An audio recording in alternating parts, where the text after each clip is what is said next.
Acepté el trabajo como vigilante nocturno del antiguo hospital psiquiátrico porque necesitaba el dinero y porque, según me dijeron, era el turno más tranquilo de todos. Un edificio vacío, cámaras viejas y una caseta con café frío. Nada más. Aunque el lugar llevaba años cerrado después de una masacre que nadie quiso detallar y que yo decidí no investigar, porque cuando el pago es bueno, uno aprende a no hacer preguntas. Y fue ahí, en la caseta, donde encontré la lista de instrucciones escrita a mano, con una letra irregular, como si quien la hubiera escrito no hubiese tenido tiempo o pulso. Una hoja doblada varias veces, amarillenta, con manchas oscuras en los bordes, y desde la primera línea supe que algo no encajaba, porque no eran reglas de seguridad normales. Eran advertencias, órdenes que no explicaban el porqué,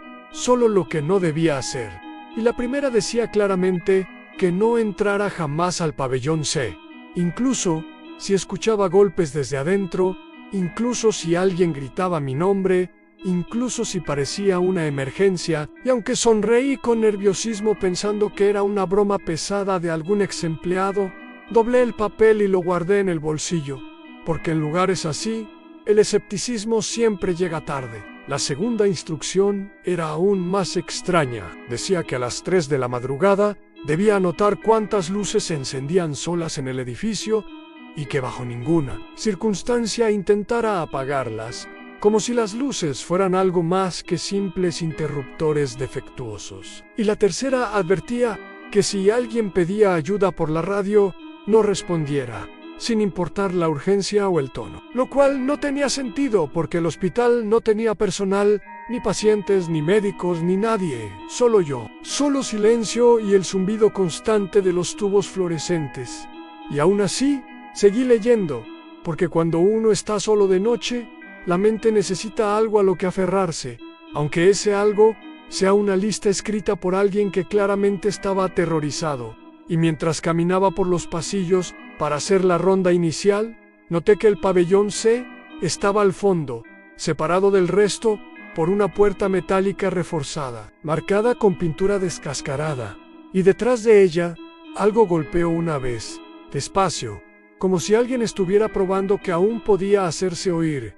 y seguí caminando, porque las reglas ya habían empezado a sentirse menos como sugerencias y más como un manual de supervivencia. Todo se mantuvo en calma hasta las 2:59, cuando el silencio cambió de textura, no de volumen, sino de peso, como si el aire se hubiera vuelto más denso. Y justo cuando el reloj marcó las 3 en punto, la primera luz se encendió sola en el ala norte. Luego otra en el segundo piso, después otra más cerca, y empecé a contar cómo indicaba la lista. 1, 2, 5, 8, 10, cada interruptor activándose sin sonido previo, sin chispa, sin fallo eléctrico, simplemente obedeciendo a algo que no podía ver. Y cuando llegué a 12, mis manos estaban temblando tanto que apenas podía sostener la libreta, porque recién entonces recordé la cuarta instrucción, esa que estaba escrita casi borrada al final de la hoja, diciendo que si el número de luces encendidas eran más de 11, debía esconderme de inmediato, porque ellos creen que sigo trabajando aquí, y no explicaba quiénes eran ellos. Pero en ese momento, no necesitaba saberlo para entender que no debía estar a la vista. Me encerré en la caseta de vigilancia, apagué la linterna, contuve la respiración, y fue entonces cuando la radio, que no había usado en toda la noche, emitió un leve chasquido, seguido por una voz cansada, profesional, demasiado tranquila para la hora, que pronunció mi nombre con la entonación exacta de un médico terminando un turno largo, como si me conociera, como si me hubiera visto antes, y recordé la tercera instrucción: no respondas, no importa quién llame, no importa qué diga. Y aún así, cada célula de mi cuerpo quería contestar, explicar que yo no pertenecía ahí, que solo estaba cubriendo un turno, pero el papel seguía en mi bolsillo, quemando como una advertencia viva, y mientras la radio volvía a activarse, otra voz se sumó, más alegre, casi festiva. diciendo que por fin el nuevo había llegado, que ya podían preparar la bienvenida en el pabellón C, y algo golpeó la puerta de la caseta, no con fuerza, sino con paciencia, con manos torpes. Saqué la hoja una vez más, y fue entonces cuando noté que había texto al reverso, algo que no había leído antes, algo que decía que si estaba leyendo eso durante mi turno, ya era demasiado tarde, que la lista no era para protegerme, sino para ganar tiempo. Y mientras las voces seguían hablando por la radio, organizando horarios, asignando tareas, como si el hospital nunca hubiera cerrado,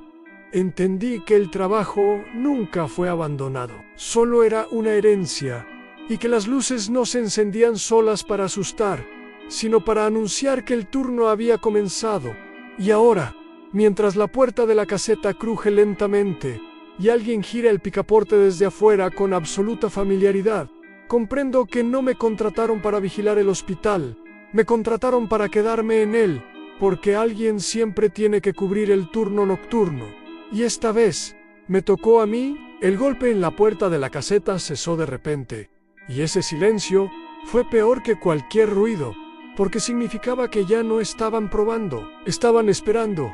y la radio, ahora encendida sin que nadie la tocara, comenzó a emitir una conversación fragmentada, voces superpuestas, hablando de historiales clínicos, de algunos turnos atrasados, de pacientes que no debían despertar todavía, y comprendí que para ellos yo no era un intruso, era parte del personal, alguien que simplemente había llegado tarde, y cuando la puerta finalmente se abrió sin resistencia, no vi manos, ni rostros, ni cuerpos completos, solo la certeza de que el pabellón C estaba activo otra vez, respirando, iluminado, reclamando lo que siempre había sido suyo, y mientras me guiaban por el pasillo, sin tocarme, sin empujarme, supe que el hospital no se manifiesta de golpe, lo hace paso a paso, hasta que aceptas caminar por su lógica, hasta que olvidas que alguna vez existió una afuera. Estoy nuevamente sentado en la caseta, no porque quiera, sino porque es donde me dejaron, con una hoja en blanco frente a mí, y la certeza de que no puedo irme, porque el hospital no retiene cuerpos, retiene funciones. Y alguien tiene que explicar las reglas, aunque nadie logre cumplirlas del todo. Así que escribo con una letra que ya no siento mía, repitiendo las instrucciones que me dieron, palabra por palabra, como si el papel las recordara mejor que yo. Y cuando termino, noto que el reloj sigue marcando las 2:47. Detenido, esperando, dándole tiempo al siguiente vigilante para llegar sin sospechar nada, y la radio se enciende sola, no para llamar, no todavía, sino para verificar que todo esté listo, que el puesto esté ocupado, que las reglas estén escritas, porque el hospital no necesita prisa, sabe que siempre habrá alguien dispuesto a aceptar el turno. Y cuando escuche pasos acercándose desde el exterior, sabré que mi trabajo por fin terminó, no porque pueda irme, sino porque ahora soy parte del lugar que da la bienvenida, y el pabellón C, al fondo, permanece a oscuras, paciente, aguardando exactamente hasta las 3. El reloj marca nuevamente las 2:59. Las luces comienzan a encenderse una por una, y la radio, con un tono amable, anuncia que el siguiente turno acaba de llegar, y esta vez, la fiesta de bienvenida es para él.